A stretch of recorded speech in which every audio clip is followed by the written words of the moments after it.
नमस्कार, मैं हूं प्रदीप कुमार। आप देख रहे हैं पॉलिटिकल आइडिया।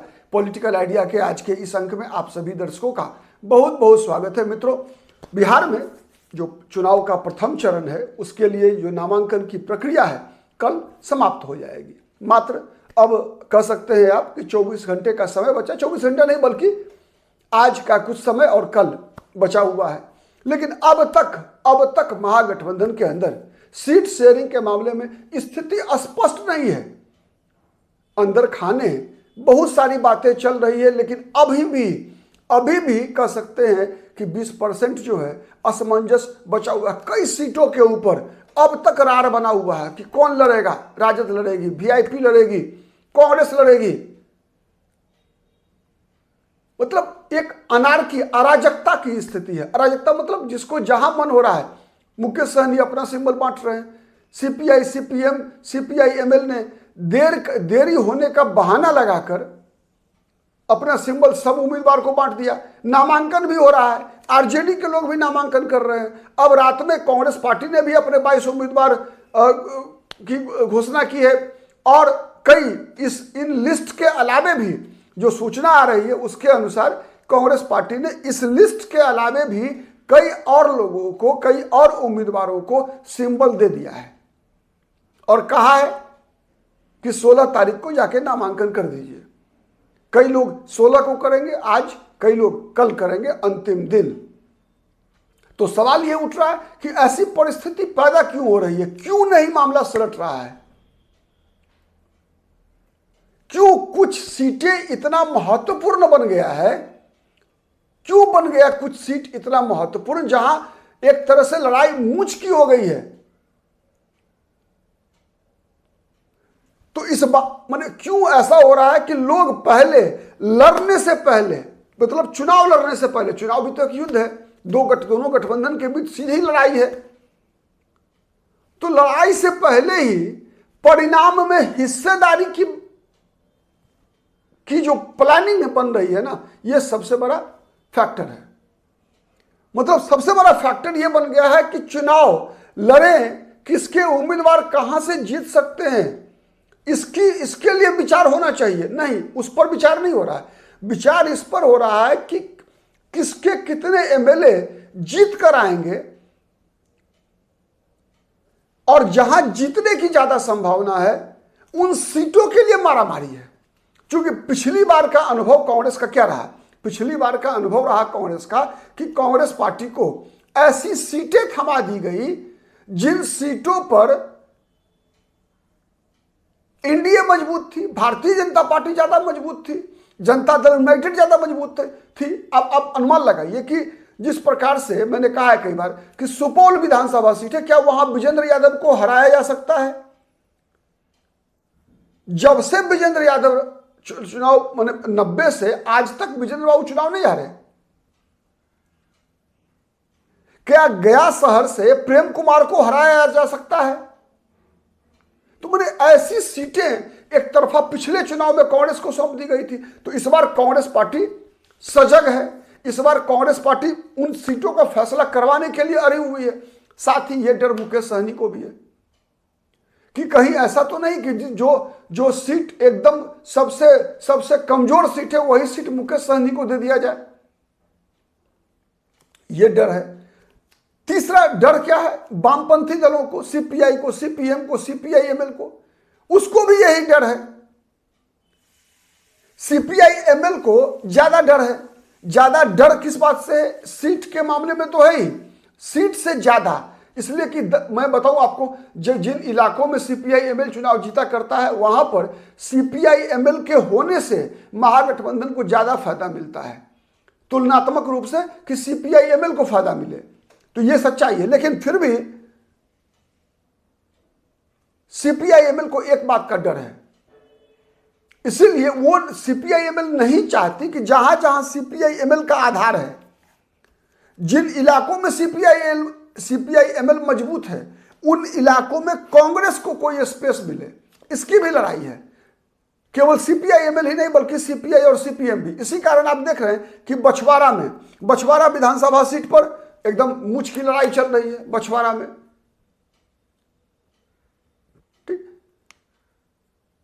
सिकटा जो चंपारण का इलाका है, वहां से कांग्रेस लड़ना चाहती है, जहां सीपीआई एमएल के विधायक है।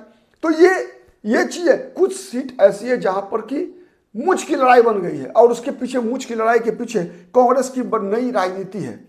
नई राजनीति क्या है कांग्रेस की, इस बात को समझिए। कांग्रेस की राजनीति है दलित का, और आज भी अगर वामपंथी दल बिहार में बचे हुए हैं, जितना भी आधार बचा हुआ है, 90 के दशक वाला आधार तो खत्म हो गया, लेकिन अब जो भी आधार बचा हुआ है, उसका आधार का सबसे बड़ा केंद्र बिंदु जो है वो दलित समाज है। और कांग्रेस की, राहुल गांधी की जो वर्तमान राजनीति है, उस राजनीति के केंद्र में सबसे पहले नंबर पर दलित है।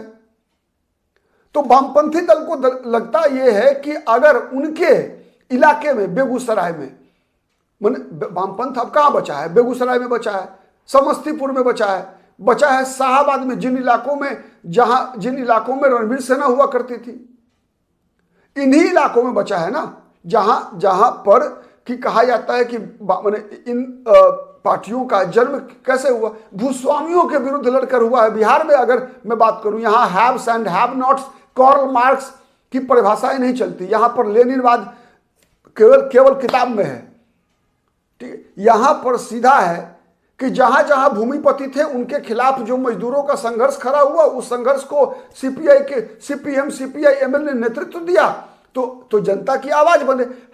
तो ये चीजें हैव नॉट्स और हैव्स के बीच की लड़ाई थी, उसको यहां पर उसी रूप में इस्तेमाल हुआ। हाँ, उसका एक्सट्रीम रूप कहिए तो नक्सलवाद जो बना बिहार में, तो वो बना केवल अपराधियों का संगठित गिरोह था। अगर आप गौर से देखेंगे, नक्सलवाद का बिहार में जन्म और नक्सलवाद की समाप्ति, इन दोनों के बीच जो क्या क्या हुआ, तो उस बात में देखेंगे तो ये केवल अपराधियों का संगठित समूह था, नक्सलवाद। लेकिन और जहां कहीं भी, बेगूसराय हो, मधुबनी जिला हो, या फिर मगध का इलाका हो, इन इलाकों में जितना वामपंथ मजबूत हुआ एक जमाने में, उसके पीछे उसमें सबसे बड़ी भूमिका रही दलित वर्ग की। आज भी इन लोगों के पास जो आधार वोट है, नेता भले ही सवर्ण समाज के हैं, आप पता कीजिए ना, बेगूसराय में बड़े बड़े नेता वामपंथी मिलेंगे, सब अधिकतर मिलेंगे सवर्ण समाज के मिलेंगे, लेकिन मतदाता उनके हैं दलित समाज के, पिछड़े वर्गों के, अति पिछड़े वर्गों के। तो जब कांग्रेस पार्टी ने ये जो नया राजनीति करना शुरू किया दलितों की, उससे घबराए हुए हैं, डरे हुए हैं वामपंथी कि कांग्रेस अगर मजबूत हुई तो उनका जो भी बचा खुचा आधार है, वो आधार समाप्त हो जाएगा। इस बात से डरे हुए हैं वामपंथी। साथ ही कम्युनिस्टों के काम करने के तरीका जो होता है, उसको भी कांग्रेस ने अपना लिया है। कैसे? आप देखिए, जिस प्रकार से आंदोलन सड़क पर जिन तरीकों से वामपंथी किया करते थे 90 का दशक से लेकर आज तक, तो हमारी पीढ़ी के लोग देख रहे हैं। 85 से 90 की राजनीति भी मुझे जहां तक याद है, उस दौर में भी काफी मजबूत हुआ करते थे वामपंथी। बिहार में कम्युनिस्ट आंदोलन काफी मजबूत हुआ करता था। तो उन दिनों जो उनका काम करने का पैटर्न था, जो चला आ रहा था, आज भी वही काम करने का पैटर्न विगत 5 वर्षों के अंदर कांग्रेस पार्टी ने आजमाया है। जब से कांग्रेस पार्टी के अंदर कन्हैया कुमार और कन्हैया कुमार जैसे कई लोगों का आना हुआ कांग्रेस पार्टी के अंदर, उसके बाद से कांग्रेस का मेकओवर जो हुआ है, तो इन लोगों को पता है कि कांग्रेस के साथ जुड़े हुए कौन लोग जुड़ रहे हैं और उसका असर क्या होना है। उसका असर होना है, सबसे ज्यादा असर पड़ना है वामपंथी पर। इसलिए वामपंथ डरा हुआ है, सीपीआई, सीपीएम, सीपीआईएमएल के लोग, कि इनके इलाकों में जहां ये लोग बचे हुए हैं, वहां कांग्रेस पार्टी को सीटें नहीं मिले। और इसका भी झमेला है। सीपीआईएमएल चेनारी विधानसभा सीट पे इसीलिए दावा कर रही है, जैसे कांग्रेस बछवाड़ा मांग रही है, वैसे ही सीपीआईएमएल जो है चेनारी मांग रही है। तो मामला यहां फंस रहा है। और दूसरी तरफ जो कांग्रेस का सीट है उस पर भी हंगामा मचा हुआ है। जहां जहां कांग्रेस पार्टी ने उम्मीदवार खड़ा किया है तो हंगामा दो तरह से है। चर्चा यह हो रही है कि कई विधानसभा सीट पर फ्रेंडली फाइट हो सकती है।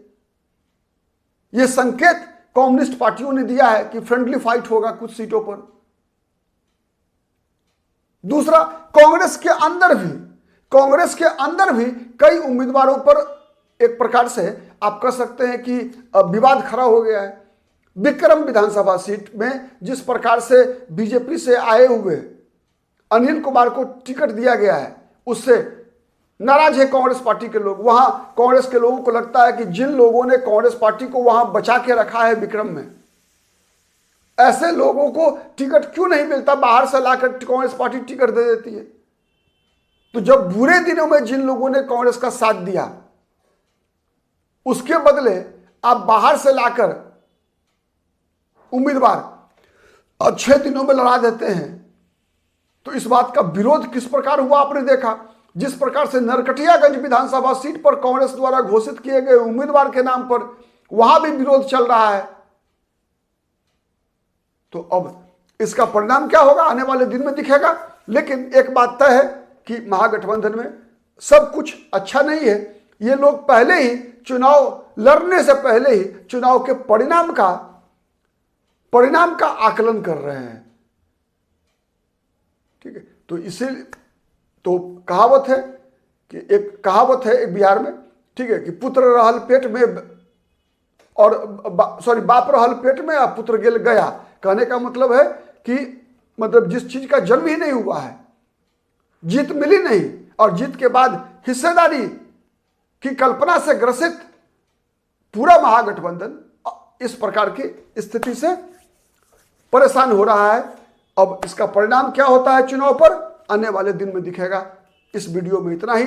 हमारा वीडियो कैसा आपको पसंद आता है तो निश्चित रूप से लाइक कीजिए, शेयर कीजिए, कमेंट कीजिए और यदि अब तक चैनल को सब्सक्राइब नहीं किया है तो प्लीज सब्सक्राइब कीजिए। नमस्कार।